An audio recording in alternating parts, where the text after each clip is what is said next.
예수님이 세상을 떠나시면서 제자들과 그리고 이 세상에 이제 등장할 하나님의 교회를 향해서 복음을 전하라고 특별히 명령을 하셨어요.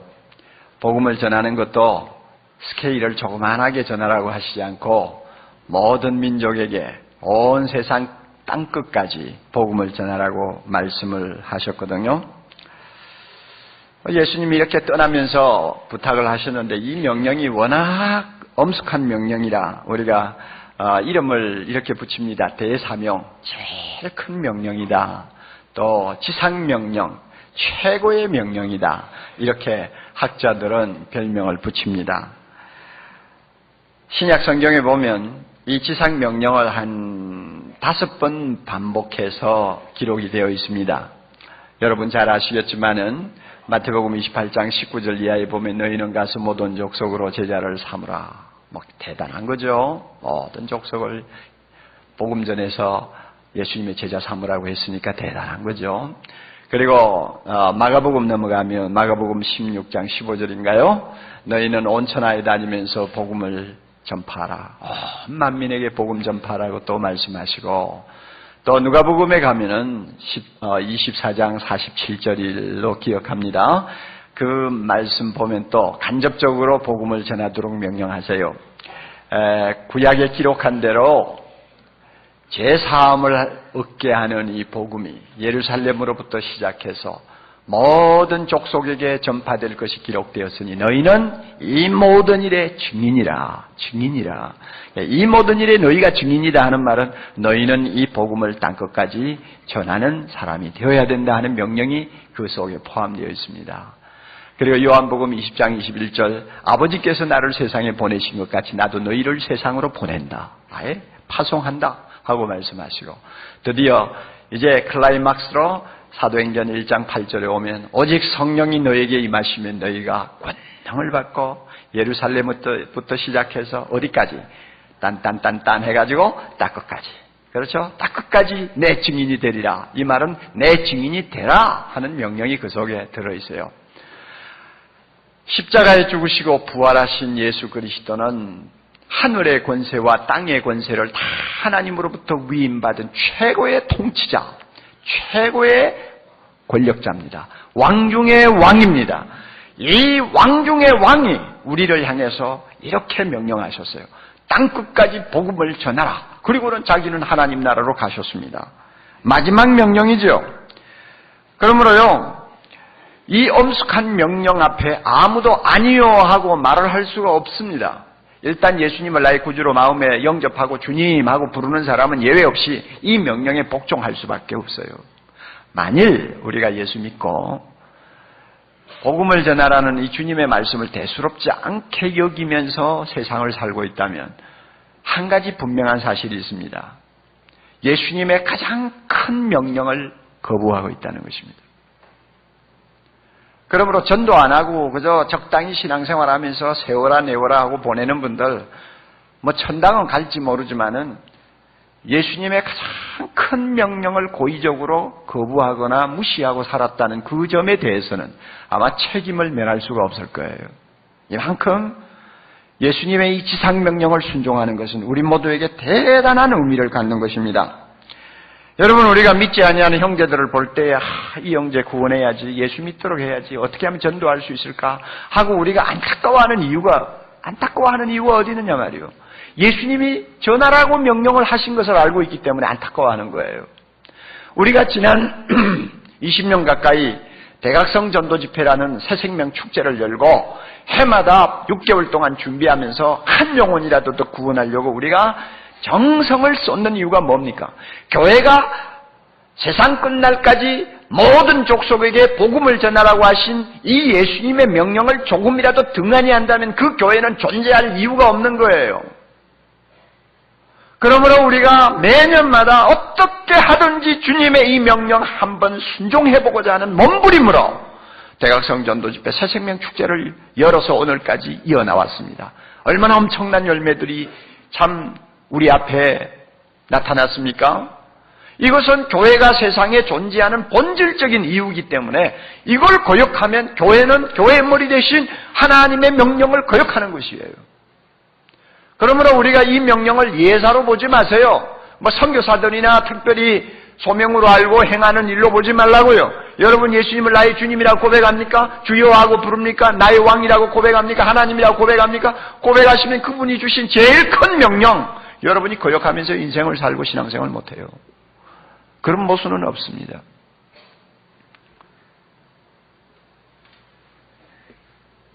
그러나 여러분, 땅끝까지 복음을 전하라고 하신 예수님의 그 명령은 세상적으로 볼 때는 너무 비현실적입니다. 왜냐하면 그 정도의 어마어마한 일을 하도록 명령받은 사람이면 뭔가 갖추어져야 될 거 아니에요. 그런데 예수님 앞에 이 명령을 들은 11명의 사도들 한번 보세요. 대부분이 그 당시에 무시당하던 갈릴리 지방에 그 배우지 못한 사람들 아니요. 그 사람들을 놓고 온 세상을 다니면서 복음 전하라고 했으니 그게 무슨 현실성이 있습니까? 그리고 나중에 예루살렘 다락방에 모인 120명, 뭐 남자도 있고 여자도 있고 나이 든 사람도 있고 젊은 사람도 있는데 그 대부분의 사람들이 예수님 쫓아다니면서 병 낫고 아니면 예수님을 통해서 인생을 새롭게 시작한 사람들인데 그들 대부분은 다 사회적으로 보면 뭐 주목을 받지 못할 그런 사람들이에요. 그런 사람들 다 모였는데 그 사람들 보고 전 세계를 향해서 복음 전하라고 했으니 그게 무슨 현실성이 있습니까? 그렇잖아요. 예루살렘에서 명함도 못 내밀 사람들이에요. 만약 베드로가 말이죠, 갈릴리 사투리를 써가면서 예루살렘 무슨 뭐 골목 모퉁이에 서가지고 예수 믿으십시오, 예수님은 죽었다가 살아났습니다 하면 누가 들을 사람이 있겠어요? 그거? 한 사람도 전도할 수 있는 가능성이 없어요. 그럼에도 불구하고 온 천하에 다니면서 복음 전하라고 했으니 얼마나 비현실적이냐 그 말입니다. 여러분 만약에 전도지를 가지고 이 젊은이들이 많이 드나드는 이 앞에 있는 광장에 한번 나가보세요. 나가서 어느 골목에 서가지고 예수 믿으세요 하고 여러분 한번 전해줘 보세요. 내 자신이 얼마나 초라하고 약하다는 걸 금방 느낄 겁니다. 그렇잖아요? 그래도 남자들은 대부분이 그래도 마음들이 좀 너그러운 편이에요. 받아요. 전도지를 받고 고개를 끄덕끄덕하고 뭐 이래요. 그러나 팔짱 끼고 가는 여자들은 참 표독해요. 딱 뿌리쳐요. 안 받아요? 그런 사람들이 볼 때, 어떻게 해서 그 사람들을 예수 믿게 할 수 있습니까? 참 생각하면은, 이야, 이거는 뭐 절벽이구나 하는 생각을 합니다. 바로, 이런 참 하잘것없는 존재들을 불러서 땅끝까지 복음 전하라고 했으니 현실성이 없죠. 또 그뿐 아니에요. 예수님의 명령이 현실성이 없다는 이유는 또 있어요. 이 세상이 너무 악하다는 사실 때문입니다. 세상은 아직도 하나님의 원수인 사탄의 점령지역입니다. 예수님이 십자가에 죽으시고 사흘 만에 부활하셔서 이미 이 악한 권세를 짓밟고 승리하신 것은 사실이지만은 아직도 여전히 하나님을 대적하는 악한 세력은 활동하고 있습니다. 그러므로 예수님께서 이 세상의 마귀와 사탄과 악령을 놓고 일컬어서 세상의 신이라고 요한복음에서 3번이나 반복해서 말씀하셨어요. 그만큼 어떤 그들의 그 권력을 인정하는 것이죠. 그리고 예수님이 십자가에 죽으시고 부활하셔서 이미 하나님의 나라가 이 땅에 임하고 있는 지가 벌써 30-40년이 지난 후에 사도 바울도 고린도후서 4장 4절에 뭐라고 말씀하셨는가 하면 사탄을 일컬어서 이 세상 신이라고 그랬어요. 이 세상 왕이라고 그랬어요. 그러므로 주님은 승리하셨지만은 아직도 사탄은 병도 안 들었습니다. 드러누워서 앓고 있는 존재가 아니에요. 여전히 원기왕성하게 활동하고 있는 무서운 세력입니다. 그러므로 우주는 아직도 전쟁 중이라고 말할 수 있습니다. 하나님과 사탄이 세력이 비등해서 서로가 파워 게임하는 전쟁이 아니에요. 이것은 일종의 내란입니다. 승리하신 예수 그리스도와 그의 나라에 들어와서 사탄이 내란을 일으키는 것입니다. 초강대국인 미국에 들어와서 몇 명 안 되는 테러리스트들이 미국 전체 사람들의 마음속에 공포를 불러일으키며 혼란을 일으키는 것처럼 오늘 사탄은 여전히 하나님이 다스리는 이 큰 우주 속에 여기저기 다니면서 내란을 일으켜요. 그래가지고 자기 세력을 확보하고 자기가 지배하는 백성들을 여전히 늘려나가고 있는 것입니다. 그러므로 우리가 이 사실을 알아야 됩니다. 사탄에게 지배당하고 점령당한 지역들이 우리 주변에도 많이 있고 세계 도처에 많이 있어요. 이런 악한 세상입니다. 그러니 고린도후서 4장 3절 4절에 바울이 분명히 말씀했어요. 이 세상 신이 말이죠, 사람들의 마음을 혼미케 해서 그리스도의 영광의 복음의 광채가 그 마음에 비치지 못하게 하고 있다고 했습니다. 쉽게 말하면 사탄이 사람들의 마음을 막 흐트려 놔가지고 아무리 복음을 전해도 듣지 못하도록 하고 서로 좀 들어도 깨닫지 못하게 하고 깨달았다가 할지라도 예수 믿고 나오지 못하도록 그 마음을 꽉 잡고 있다는 이야기입니다. 이게 사탄이 점령하는 지역이죠. 이런 사탄의 점령을 받고 있는 사람들이 오늘 우리 주변에 얼마나 많습니까? 이처럼 악한 세상을 향해서 복음을 전하라고 했으니 너무나 현실성이 없죠.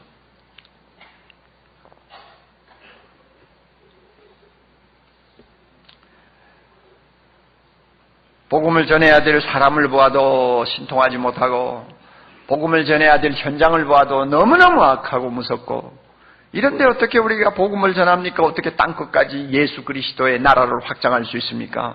도무지 이건 되지도 않을 일 같은데 주님께서 이 사실을 분명히 명령하고 가셨다고 말입니다. 그러면 이 난제를 푸는 열쇠가 뭐냐? 열쇠가 있습니다. 성령입니다. 잘 기억하세요. 별 수 없는 존재지요. 이 별 수 없는 존재의 문제를 해결할 수 있는 키가 성령이에요.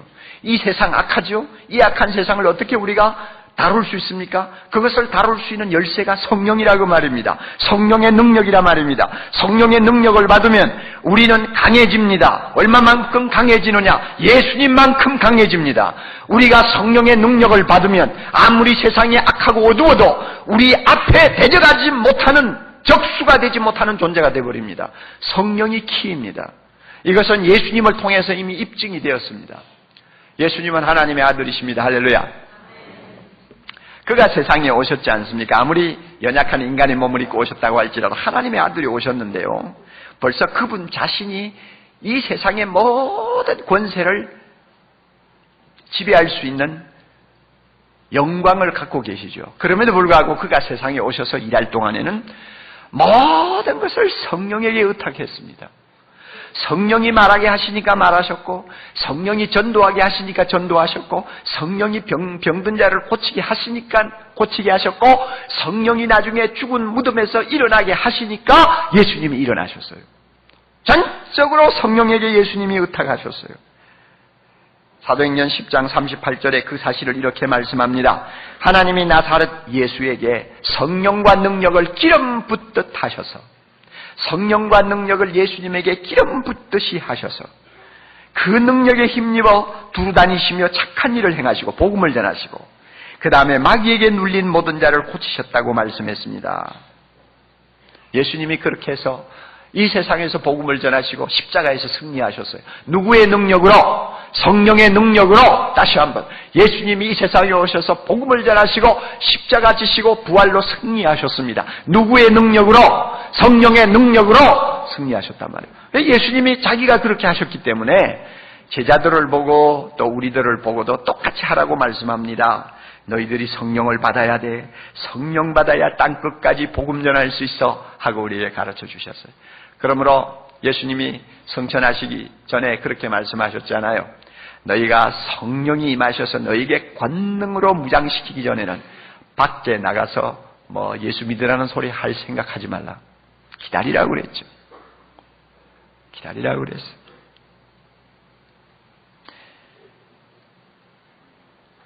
그리고 사도행전 1장 8절, 오직 성령이 너희에게 임하시면, 우리가 뭘 받고? 성령 받고 능력을 받고 권능을 받고, 그 다음에 그 능력, 그 권능이 얼마나 대단한지, 우리가 사는 동네에서만 전도할 수 있는 권능입니까? 예? 예루살렘에만 전도할 수 있는 권능입니까? 아니죠. 우리 집안 식구만 전도할 수 있는 권능입니까? 아니죠. 어디까지? 예루살렘에서 넘어가지고 사마리아까지, 우리나라로 말하면 저 전라도까지, 그 다음에 더 나아가서 어디까지? 갈릴리까지, 저 북한까지. 그 다음에 성령의 능력은 그 정도 가지고는 안 되는 겁니다. 너무너무 그 능력이 커서 그 이상으로 뻗어나가야 됩니다. 어디까지? 땅끝까지. 요사이 말로 말하면 세계 끝까지 복음을 전할 수 있는 능력을 성령이 우리에게 주십니다. 교회에 주십니다. 성령의 능력은 이만큼 강합니다. 이만큼 역사합니다. 제자들이 이 성령의 능력을 받고 보니까 진짜 성령의 능력이 대단하다는 것을 그들이 체험했지 않습니까? 절대 안 될 것 같이 보였던 사람들이 회개하고 돌아옵니다. 예? 굉장한 역사가 일어났습니다. 오늘 본문 보면, 여러분 오늘 본문 읽으셨죠? 그 30절, 31절 보면 전도가 뭡니까? 예수 그리스도가 십자가에 죽으셨지만 살아나셨다 하는 것을 전하는 것이고, 전도가 뭡니까? 이 살아나신 예수님을 나의 구주로 고백하고 예수님하고 부르면 무엇을 받습니까? 죄 사함을 받는다고 선언하는 것이 전도입니다. 그렇죠? 전도입니다. 그런데 제자들이 이 전도를 할 때 자기들이 나가 전도하지 않아요. 그래서 32절 보세요. 우리는 이 일의 증인이요.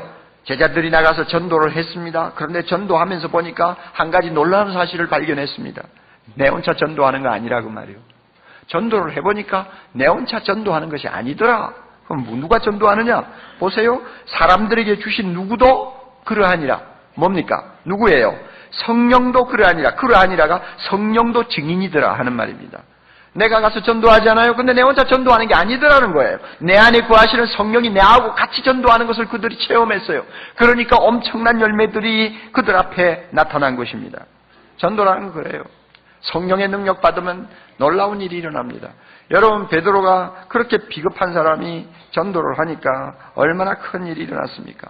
며칠 전에 예수를 못 박아 죽이느라고 그냥 흥분해가 씩씩거리던 그 폭도들, 아직도 그 감정이, 아직도 그 기분이 누그러지지 않고 있을 때 베드로가 너희들이 못 박아 죽인 예수를 하나님이 살리셨다. 예수 믿고 죄 사함 받으라 했더니 3,000명이 넘는 사람들이 가슴을 치고 돌아오는 기적 같은 일들이 일어나지 않았습니까? 누구의 능력입니까? 성령의 능력입니다. 사도행전 1장부터 28장까지의 기간을 보통 한 30년을 잡습니다. 그러면 사도행전에서 제일 처음 등장한 교회의 교인 수는 몇 명이었죠? 120명이죠? 120명이란 말이에요. 작은 숫자예요.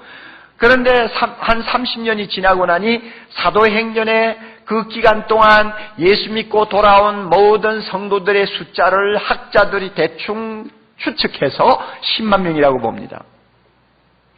30년 사이에 120명의 그 갈릴리 촌놈들이 예수 그리스도의 복음을 전했는데 한 세대가 가기 전에 저 사마리아를 넘어서 저 헬라권에까지 이르도록 10만 명이 넘는 수많은 사람들이 예수 믿고 돌아와 하나님의 자녀가 되는 기적이 일어났단 말이에요. 누구의 역사입니까? 성령의 역사입니다. 성령의 역사요. 그러므로 보세요. 예수님이 성령을 통해서 그 능력이 얼마나 큰가를 입증하셨어요. 사도들이 성령 받고 성령의 능력이 얼마나 강한가를 입증하셨어요. 초대교회가 이 사실을 입증하셨어요. 그러므로 우리도 예수님과 사도들과 초대교회 성도들이 마신 우물물을 똑같이 마셔야 됩니다. 그 우물물이 뭡니까?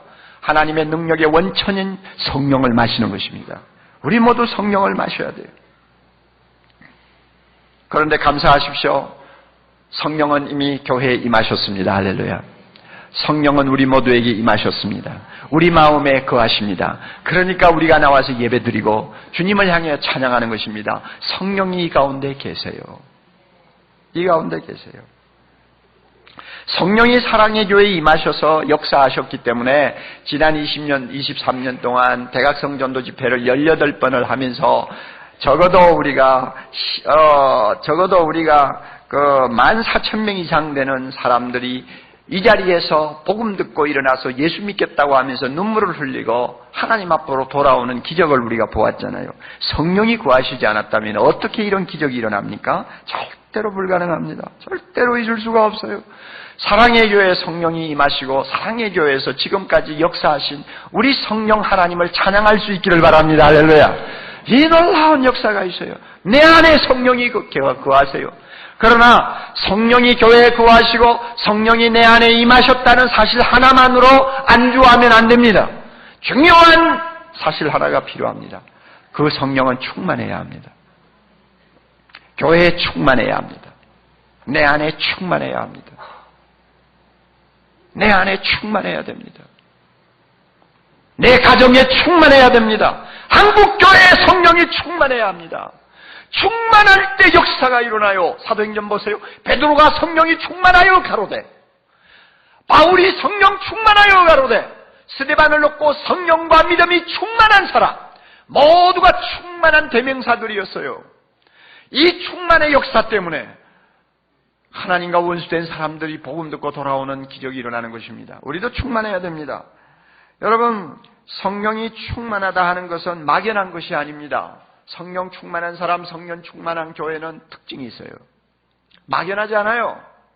오늘 몇 가지 막연하지 않다고 하니까 몇 가지 특징을 제가 말씀드릴게요. 잘 마음에 담으세요. 그리고 자기가 성령 충만한지 안 한지를 한번 점검해 보세요. 만약에 성령 충만하지 못하다면 여러분은 충만하기를 사모하는 사람 되어야 합니다. 막연한 거 아니라니까요. 성령 충만하면 첫째 입이 열립니다. 입이 열려요. 오순절다락방에 임한 성령은 제일 먼저 120명의 입을 열어놨습니다. 꼭 다물고 있던 사람들의 입을 열고 하나님의 큰 일, 복음 예수 그리스도를 증거할 수 있도록 입을 열었어요. 그래가지고 온 예루살렘이 막 소동이 일어날 정도로 막 소리를 지르게 만들어놨어요. 여러분, 성령 충만한 사람은요, 안 믿는 사람 옆에 두고 가만히 앉아있지 못합니다. 저 영혼을 어떻게 구원할 수 있을까? 어떻게 하면 저 사람에게 복음을 좀 전할 수 있을까? 뭐가 그냥 마음이 답답해가지고 입을 안 열면 못 견뎌요.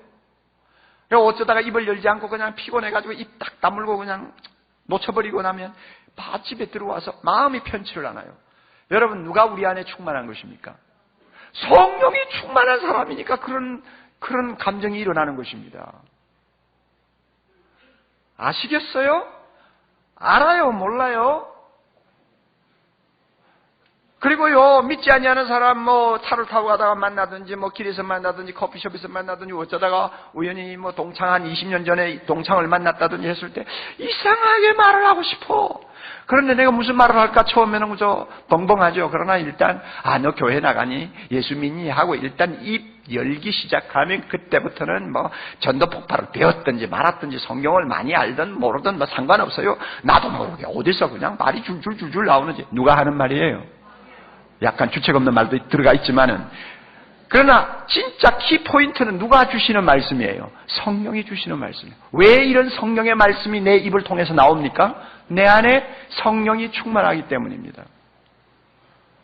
여러분, 성령 충만하세요? 충만하면 입 엽니다.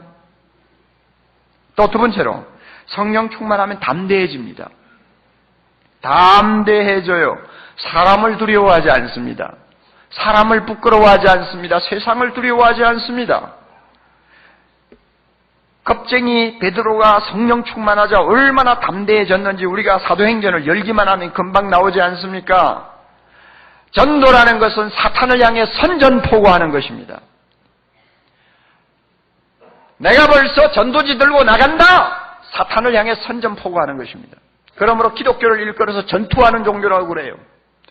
지금도 사탄은 막강한 힘을 가지고 교회를 핍박하는 데 성공하고 있습니다. 전 세계적으로 얼마나 혹독하게 교회를 핍박하는지요.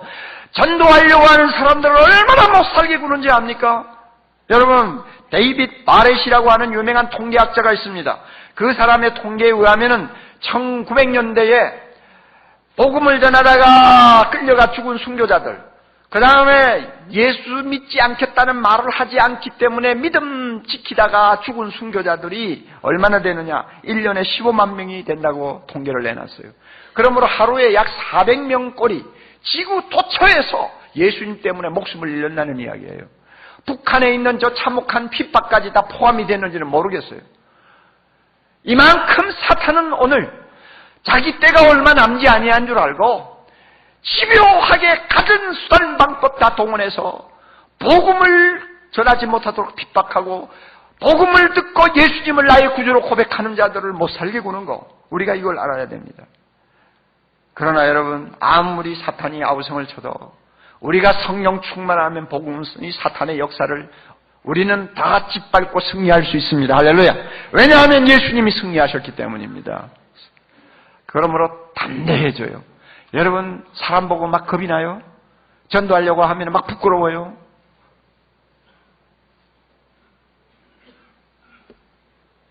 아직도 충만하지 못한 사람이에요. 기도하셔야 돼요. 주님 충만하게 해주세요. 술 먹고 길거리에서 갈지짝 걸음 걷고 비틀거리는 건 하나도 부끄러운 줄 생각 안 하는 인간들이 한 영혼을 영원한 죽음에서 구원해서 하나님의 거룩한 백성 만들려고 좀 수고하는 그것을 부끄럽게 생각한다. 이것은 성령 충만하지 못해서 나오는 인간적인 반응이에요. 담대해집니다. 세 번째로 성령 충만하면 표적과 기사가 일어납니다. 마가복음 16장 17절 이하에 주님이 말씀하셨어요. 믿는 자에게는 이런 표적이 따르리니 하고는 귀신을 쫓아내기도 하고 새 방언을 말하고 뱀을 집으며 독을 마셔도 상하지 아니하는 기적이 일어난다고 말씀하셨습니다. 저는요, 우리 기독교 일각에서 주장하는 능력 전도라는 그런 주장에 별로 동의는 안 합니다. 막 전도할 때는 무조건 막 악한 귀신하고 막 혈투를 벌려야 전도가 된다고 주장하는 것은 제가 그렇게 동의하지 않아요. 우리가 전도하러 나갈 때마다 이 귀신들아 다 일어나라 내가 나왔다 한번 싸워보자 이런 식으로 해가지고 그냥 막 그런 식으로 막 쫓아내고 그다음에 막 무슨 표적이 일어나야 전도가 된다고 주장하는 것은 동의 안 한다 그 말이에요. 이미 우리는 누구의 이름으로 나갑니까? 예수의 이름으로 나갑니다. 예수 이름 자체가 권능이 있어요. 우리 안에 이미 누가 거하십니까? 성령이 거하시고 충만합니다. 그거 하나만으로도 얼마든지 됩니다. 그러므로 지난 23년 동안 사랑의 교회가 무슨 표적 기사 요란한 것을 우리가 보지 않았다 할지라도 수많은 심령이 어두움의 쇠사슬을 끊고 주님 앞으로 나올 수 있었던 것은 예수의 이름 그 자체가 복음 그 자체가 능력이 있기 때문에 그렇습니다. 그러나 경우에 따라서는 하나님께서 표적과 기사를 일으킵니다. 특별히요, 전도하기가 무지무지하게 어렵고 5만 가지 귀신 잡동사니가 진을 치고 있는 그런 선교지 최전방 같은 데 가면요, 하나님께서 필요할 때마다 표적 기사를 일으킵니다.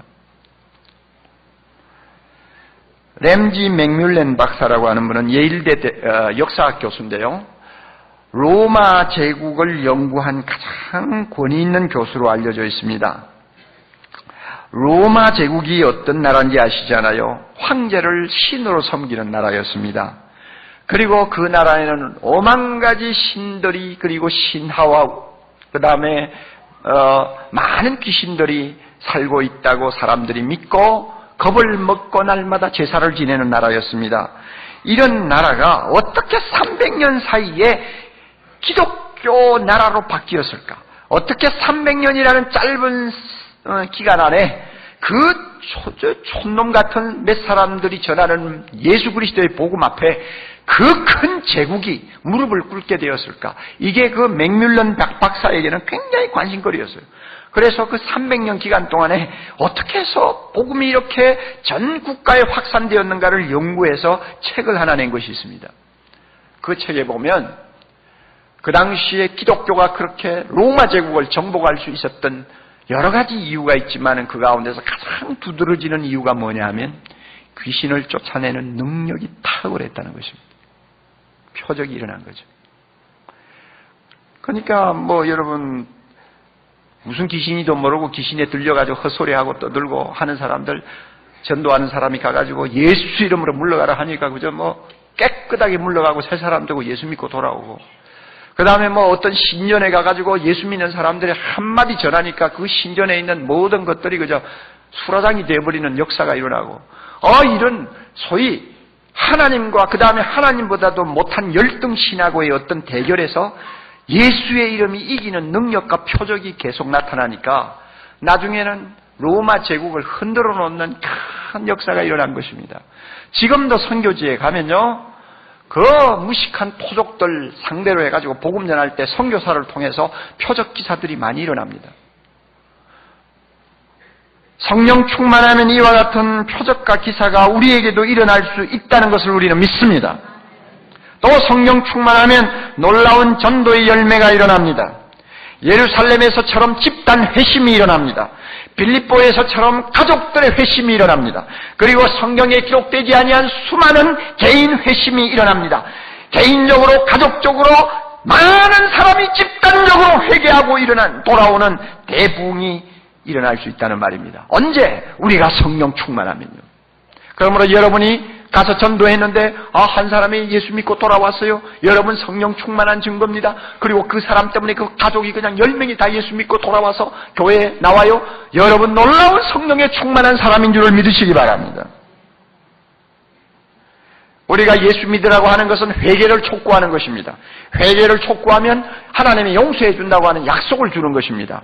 그러나 여러분 이것은 회개하라 하는 것은 쉬운 말이 아니에요. 그 말은 지금까지 사람들이 하나님을 대적하느라고 손에 들고 있던 칼을 놓으라고 하는 이야기입니다. 칼을 놓으라. 그리고 무릎을 꿇라는 건데요. 여러분 이 일을 누가 감히 강조할 수 있습니까? C.S. 루이스가 말한 것처럼 회개하라 하는 말은 그 사람 보고 죽으라는 말과 같아요. 그 사람 보고 죽으라는 거예요. 일종의 죽음을 각오하라는 것인데 누가 감히 가서 사람들 보고 너 칼을 내려놓고 하나님 앞에 무릎 꿇고 죽어라. 누가 말할 수 있습니까? 그런데 그런 일들이 일어난단 말입니다. 성령이 충만하면 역사가 일어납니다. 역사가 일어나요. 지금도 세계 곳곳에 놀라운 전도의 열매들이 일어나고 있습니다. 어느 목사님을 제가 만났더니 그래요. 그분은 세계적으로 다니면서 복음을 전하시는 분입니다. 작년인가 중앙아프리카에 가서 복음을 전할 기회가 생겼다고 합니다. 가봤더니요, 전도 집회가 열린다는 말을 듣고 거의 수만 명이 움집을 했는데 문명이 발달하지 못한다니까 조금 마을 외곽에 큰 그 광장이 있는데 거기에 다 모였더래요. 그래서 가서 보니까 화장실 시설이 전혀 안 돼 있어요. 그런데 이 목사님은 몸에 좀 약한 부분이 있어가지고 화장실을 조금 자주 가시는 편인가 봐요. 좀 제대로 시설이 된 데 같으면 단상에 앉아 있다가도 또 필요하면 다녀오시고 이러면 되는데 가만히 보니까 아무것도 없는 거예요. 그래서 생각하다 못해가지고 나중에는 아이들에게 채워주는 기지개 있죠. 그걸 차고 나갔어요. 복음은 전해야 되겠고 그래서 기지개를 차고 나갔대요.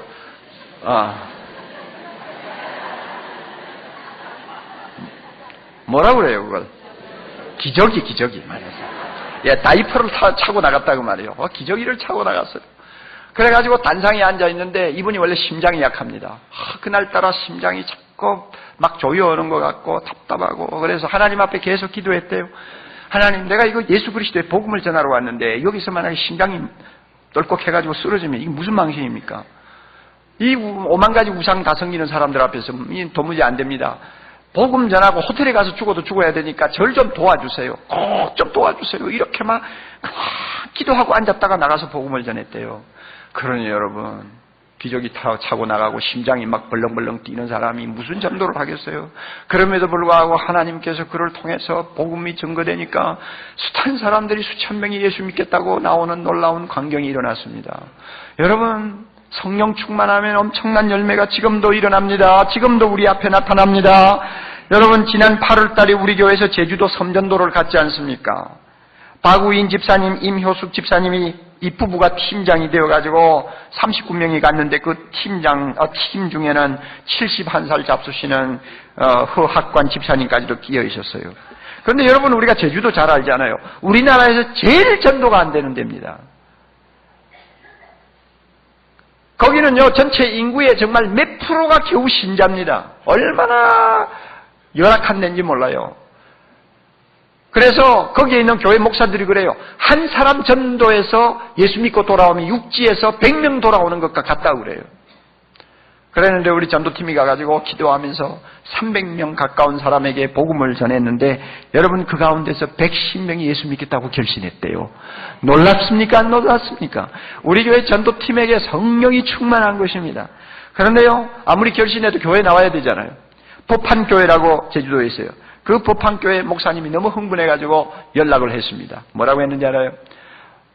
우리 사랑의 교회 전도팀이 다녀가고 나서 100명이 넘는 사람이 결심했다고 하는데 자기 교회는 몇 명이 나오나 하고 은근히 기다렸나 봐요. 그랬는데 주일이 되었더니 세상에 13명이 예수 처음 믿은 사람이 교회로 찾아온 거예요.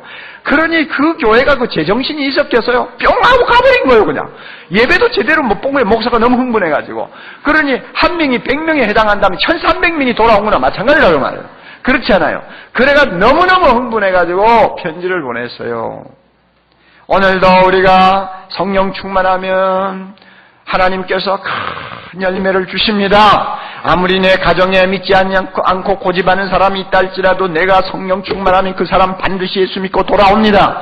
여러분, 우리 사랑의 교회가 성령 충만하면 이 앞에 있는 젊은이 광장 다 예수 그리스도의 나라로 바꿀 수 있습니다. 할렐루야. 여러분, 우리 모두 성령 충만하면 돼요. 그러면 어떻게 충만할 것이냐? 대답은 하나밖에 없습니다. 기도하는 것입니다. 기도하는 거예요. 여러분, 개인적으로 나는 성령 충만하지 못한 것 같다 생각되면 열심히 기도하시기를 바랍니다. 사랑의 교회가 대각성전도 집회를 앞에 놓고 기도해야 됩니다. 성령 충만하기를 위해 기도해야 됩니다. 이미 며칠 전부터 24시간 기도 체인이 가동되었습니다. 다락방 순장과 순원들이 정해진 시간에 교회에 나와서 기도합니다. 1시간 동안 기도하고는 그 다음 다락방에게다가 버튼을 터치해주고 갑니다. 그래서 24시간 기도가 끊어지지 않도록 앞으로 2주간 이상 기도하게 됩니다. 여러분이 기도를 통해서 우리 개인이 성령 충만하게 될 뿐만 아니라 교회가 성령 충만하게 될 줄을 믿으시기 바랍니다. 그리고 지금 이 시간에도 중보기도실에는 이 예배를 위해서 기도하는 팀들이 있습니다. 설교하는 옥 목사를 위해서 기도하고 있습니다. 이 팀들이 24시간 변함없이 성령 충만하기를 위해 기도하고 대각성전도 집회에 수많은 영혼이 구원받기를 위해 기도하고 있어요. 우리 모두가 이렇게 기도하면 우리 모두 성령 충만해집니다. 우리 모두 성령의 사람이 됩니다. 사랑하는 형제자매 여러분, 성령 충만해서 우리 입이 열리도록 합시다. 성령 충만해서 담대한 전도인 되도록 합시다. 성령 충만해서 우리를 통해서도 이적과 기사가 일어날 수 있도록 합시다. 성령 충만해서 우리를 통해서 수많은 영혼이 구원받는 대부흥이 일어나도록 합시다. 주님의 소원입니다. 남의 일처럼 생각지 마세요. 예수 그리스도의 가장 큰 명령을 공공연히 거역하면서 예수 잘 믿는 것처럼 신앙생활 잘하는 것처럼 착각하지 말라고 말이에요. 우리 모두 성령 충만해야 합니다. 다 같이 기도하십시다. 자비로우신 하나님, 이 시간 주신 말씀 마음에 담고 우리 모두가 성령 충만하기를 원합니다. 주여, 우리 각자의 심령의 기도의 문을 여시고 하늘로부터 임하는 성령의 충만함이 우리를 온전히 사로잡아 우리 한 사람 비록 힘이 적어 보이고 약해 보이지만 우리를 통하여 천을 이루고 강국을 이루는 기적이 하나님 서초동에서 시작하여 딱 끝까지 일어날 수 있도록 축복해 주시고 사랑의 교회만이 아니라 한국교회 전체가 성령 충만하여 이 나라를 다시 한번 치유하고 구원하고 변화시키는 우리 모두가 될 수 있도록 축복해 주시옵소서. 예수님 이름으로 기도하옵나이다. 아멘.